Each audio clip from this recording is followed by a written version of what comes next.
siap dengan rumah berantakan, nggak bisa bersih rumahnya, lebih banyak ngambeknya, lebih banyak mau kontrol gitu loh. Oke, balik lagi sama gue Amri. Di chapter Y kali ini kita akan bahas seputar bagaimana rencana kalau lu mau punya anak dan hal-hal seputar anak lainnya. Jadi disimak aja. Menurut lo resiko punya anak banyak tuh kan? Resiko punya anak banyak. Satu, lu harus bagi waktu lu selain kekerjaan ke istri juga ke anak-anak lu kan. Nah, kalau anak-anak lu banyak, resikonya adalah ini anak-anak kalau dia nggak ngerasa waktunya cukup, dia bisa jealous nih satu sama lain. Nah, jealousnya ini nanti bentuknya macam-macam. Bisa jadi anaknya tantrum, bisa jadi anaknya lu suruh banyak berontaknya, atau tidur nggak mau, jalan, pokoknya yang lu suruh akan jadi susah. Jadi itu satu, lu harus bisa make sure bahwa waktu lu tuh benar-benar lu bisa bagi antara anak yang satu sama yang lain. Karena kalau misalnya kurang, ya itu tadi, jealousnya itu bahaya. Dia pasti akan susah banget, lu atur akan susah banget jadinya. Itu satu. Yang kedua, resiko-resikonya adalah kalau ketika lu punya anak banyak, biayanya pun jadi banyak. Ya kan? Baik itu biaya pada saat lu lahiran maupun untuk membesarkannya dia ya gitu. Nah, lahiran juga, nah ini kita breakdown nih lahiran nih, yang mungkin banyak orang juga, seperti gua dulu juga gak kepikiran gitu ya. Satu misalnya, persiapan. Persiapan, lu ada kontrol kehamilan. Kontrol kehamilan itu gak murah, bos. Kayak kemarin ada teman kita di Overheard Keuangan, dia bikin konten mengenai itu sekalinya dia kontrol, itu bisa around 800 sampai 1 juta lebih. Gitu loh. Untuk kontrol doang. Sedangkan kontrol itu kalau misalnya awal mungkin masih agak jauh jaraknya. Setiap 1 bulan dia kontrol. Tapi makin deket ke persalinan dia 2 minggu sekali, seminggu sekali dia harus kontrol gitu loh. Jadi itu makin banyak. Nah yang kedua, selain itu lu juga harus persiapan kayak bikin beli stroller, beli perlengkapan pompa ASI segala macem. Itu juga ada duitnya lagi sendiri. Udah gitu oke, lu kira lu bisa lahiran normal, taunya ada komplikasi. Contoh kayak misalnya anaknya kelilit tali pusar, atau misalnya dia itu ketubannya pecah duluan, atau dia di dalam situ, akhirnya harus cepet-cepet diambil karena nggak bisa nih, udah akhirnya terkontaminasi sama pup. Itu terjadi. Jadi akhirnya apa? Dia harus sesar. Nah, biaya sesar itu harus lu tackle di depan, lu harus siapin di depan. Jadi yang lu harus siapin adalah budget sesar, bukan budget normal. Belum lagi kalau misalnya anaknya pas sudah keluar, taunya harus di NICU. NICU tuh kayak ICU-nya buat bayi gitu. Karena dia mungkin pas lahir nangisnya kurang kenceng, karena ada masalah di oksigennya segala macam. Jadi dia harus diobservasi lebih. Nah itu dia masuk ke ruangan sendiri yang masukin selang dia ke hidungnya. Nah itu ada biaya lagi, dan itu biaya mahal tuh. Lumayan gitu. Tuh NICU. Belum lagi kalau misalnya anaknya kuning. Karena golongan darahnya nggak sama ibunya. Akhirnya dia harus disinar dulu. Nah itu disinar tuh biasanya nggak cuma sekali, beberapa kali, bisa berhari-hari. Biasanya kalau kayak pengalaman gue kalau nggak salah 2 hari. Nah itu ada biaya lagi. Nah itu jadi hal-hal kayak gitu yang dulu gue belum kepikir tuh, belum tahu tuh. Akhirnya kita ngalamin sendiri kan itu. Yang ketiga mungkin gue bisa bilang resiko punya anak banyak itu adalah, tadi kan masalah biaya ya, biaya yang tadi. Ini lanjutannya adalah biaya.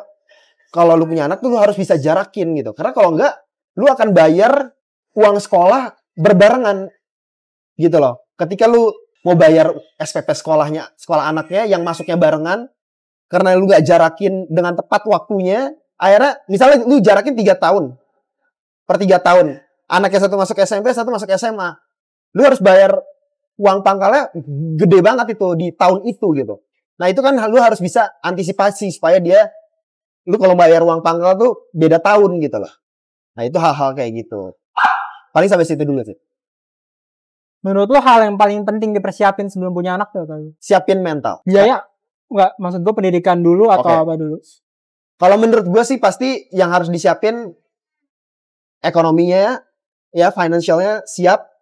Mentalnya juga siap. Karena apa? Karena lu kalau punya anak banyak, lu sabarnya juga harus banyak.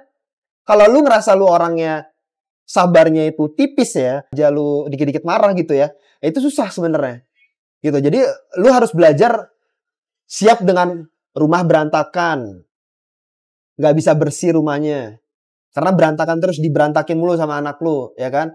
Udah gitu ya kayak tadi disuruh susah, lu harus lebih sabar.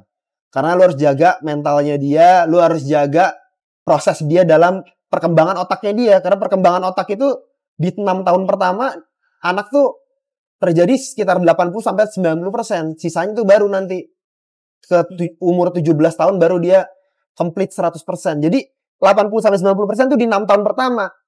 Lu harus jaga banget tuh emosi lu, sabar lu tuh bener-bener harus besar gitu loh. Nah itu yang kelihatannya sepele tapi itu susah. Buat gue aja susah gitu loh. Paling 2 itu sih simpelnya.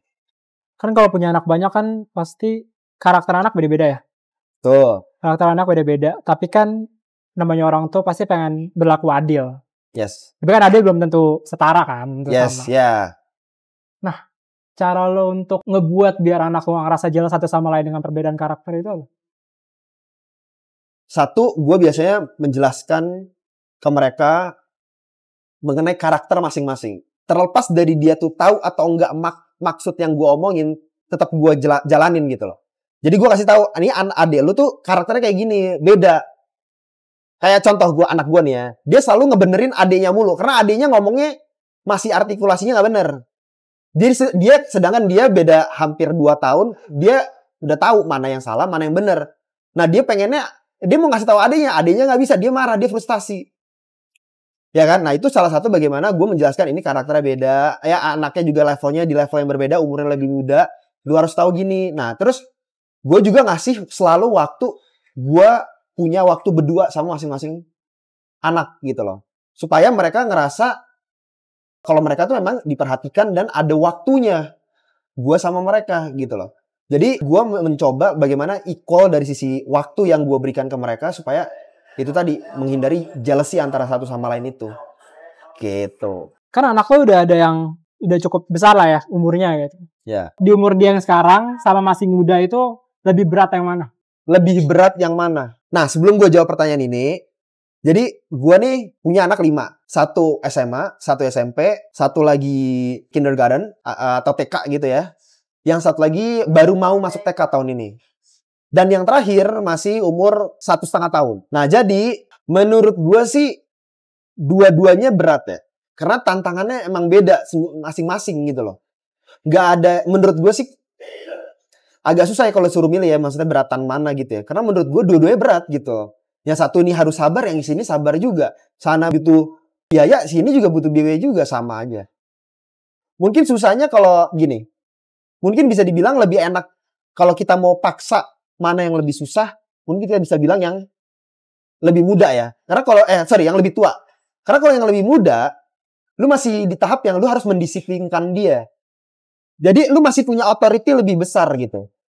Tapi kalau lu sama yang lebih sama anak yang lebih tua dari itu, kita ngomong range-nya antara SMP dan SMA ya. Itu lu lagi transisi bagaimana lu mencoba untuk jadi temennya dia gitu. Jadi lu nggak bisa kayak lebih banyak ordering gitu ke dia, nggak bisa. Lu lebih banyak menanyakan pendapatnya dia gitu. Lebih banyak diskusi gitu. Lu nggak bisa minta sesuatu langsung right away dia kerjain gitu. Kecuali mungkin hal yang krusial banget.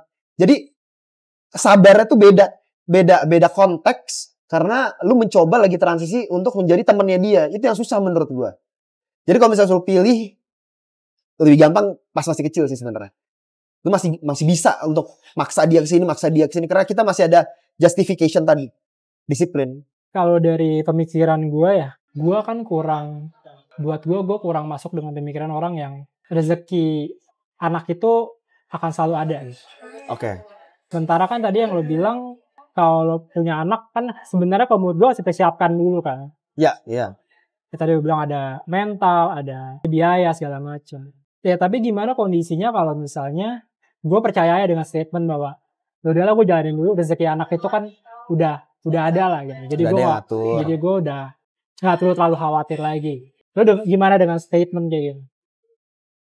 Jujur itu sebenarnya statement yang memang gue pegang dari pas gue sebelum kawin tuh gue megang itu gitu. Pada kenyataannya, iya, gue ngerasain memang ada hal yang di luar dugaan gue, di luar kalkulasi gue, ternyata ada nih jalan keluarnya yang gue tuh gak nyangka gitu. Jadi gue ngerasain bener bahwa statement itu memang bisa gue pegang. Tapi itu di awal perkawinan gue. Seiring berjalannya waktu, ternyata itu nggak konstan kayak gitu terus. Jadi dari situ gue ngambil pelajaran bahwa statement itu nggak salah gitu. Cuma lu tetap harus memperhitungkan secara duniawinya atau matematika lu juga gitu loh. Yang kita harus pertimbangkan adalah kalau misalnya pertolongan dari Allah itu tuh nggak langsung datang gitu loh. Nah berarti kan lu harus siap secara matematika duniawi lu juga kan. Jadi maksudnya menurut gue tetap lu harus perhitungan secara duniawinya masuk hitungannya atau enggak. Cuma ya tetap juga kita di satu sisi juga berpegang sama statement itu juga gitu sih kalau gue. Oke, kan lo udah jadi orang tua nih. Dan lo pasti kan punya perbedaan cara mendidik anak. Lo dengan istri lo pasti ada perbedaan dengan cara mendidik anak. Iya. Ah, kan gue pernah denger juga kadang itu juga bisa jadi satu masalah tuh. Bisa jadi satu konflik tuh. Dengan perbedaan cara lo ngedidik anak antara kedua pasangan itu. Cara lo untuk sama-sama ngebuat putusan tuh gimana? Lo ngomongin dulu kah? Atau gimana? Ada hal-hal yang bisa diomongin. Atau hal-hal yang emang itu udah kita langsung jalan aja. Mungkin bisa dibilang insting kali ya. Gitu. Cuma gue tetap omongin gitu. Hal-hal yang major-majornya gimana. Apa yang harus kita lakuin buat anak si A, B, C gitu. Karena ngelihat karakternya mereka kan beda-beda. Menurut kamu gimana? Kita harus masukin sekolahnya modelnya kayak gimana. Cara nge-treatnya kayak gimana. Itu kita omongin gitu. Kalau ada perbedaan ya kita coba cari jalan tengahnya gitu. Nah cuma so far yang gue alamin.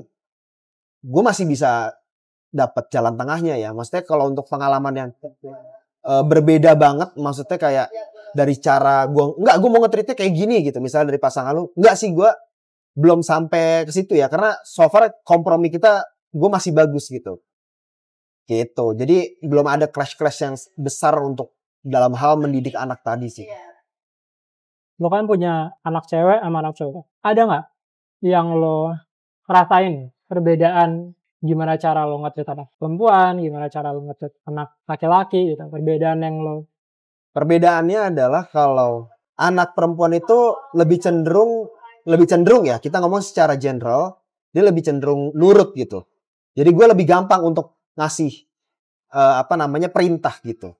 Tapi kalau anak laki yang gue alamin adalah mereka punya critical thinking yang berbeda sama perempuan gitu. Dia lebih cepat tahu apa yang dia mau dan apa yang dia nggak mau gitu. Contohnya anak gue yang umur 1,5 tahun, itu dia udah tahu tuh. Dia mau apa, yang gak mau apa. Sedangkan kalau dulu anak gue seumur gitu, cenderung gak kayak gitu. Masih gampang lah kita kasih tahu yang ini gitu. Masih gampang. Kalau ini lebih banyak ngambeknya, lebih banyak mau kontrol gitu loh. Terhadap desire-nya dia. Dia maunya apa itu dia lebih banyak pengen kontrol sendiri gitu. Jadi paling dasar menurut gue itu sih. Oke, jadi kesimpulannya inti dari yang harus lu pertimbangin kalau misalnya lu tuh pengen punya anak banyak gitu ya. Atau ya gue gak tahu ya, punya anak banyak itu kan relatif ya. Numbernya tergantung orang masing-masing gitu. Cuma yang harus dipertimbangin itu adalah ya hal-hal seperti tadi biaya dan mental gitu. Lu mungkin akan ngerasain ada hal-hal yang lu gak kepikiran sama sekali. Tiba-tiba lu harus dihadapkan dalam posisi itu dan lu harus langsung decide tanpa ada teman diskusi selain pasangan lu. Nah itu mungkin lu akan ngalamin gitu karena semua yang gue sampein di sini itu juga bukan karena gue udah jago dari awal, kagak. Gue juga manusia normal, gue juga belajar juga gitu loh. Gue juga belajar dari apa yang dikasih tahu sama orang sekitar gue, terutama nyokap gue. Sisanya gue ngobrol sama istri gue bagaimana visi kita untuk itu tadi mendidik anak-anak dan lain-lainnya tadi masalah persiapan dan lain-lainnya. Jadi gitu aja di video kali ini, semoga bermanfaat. Kalau lu ada pendapat lain boleh komen ya.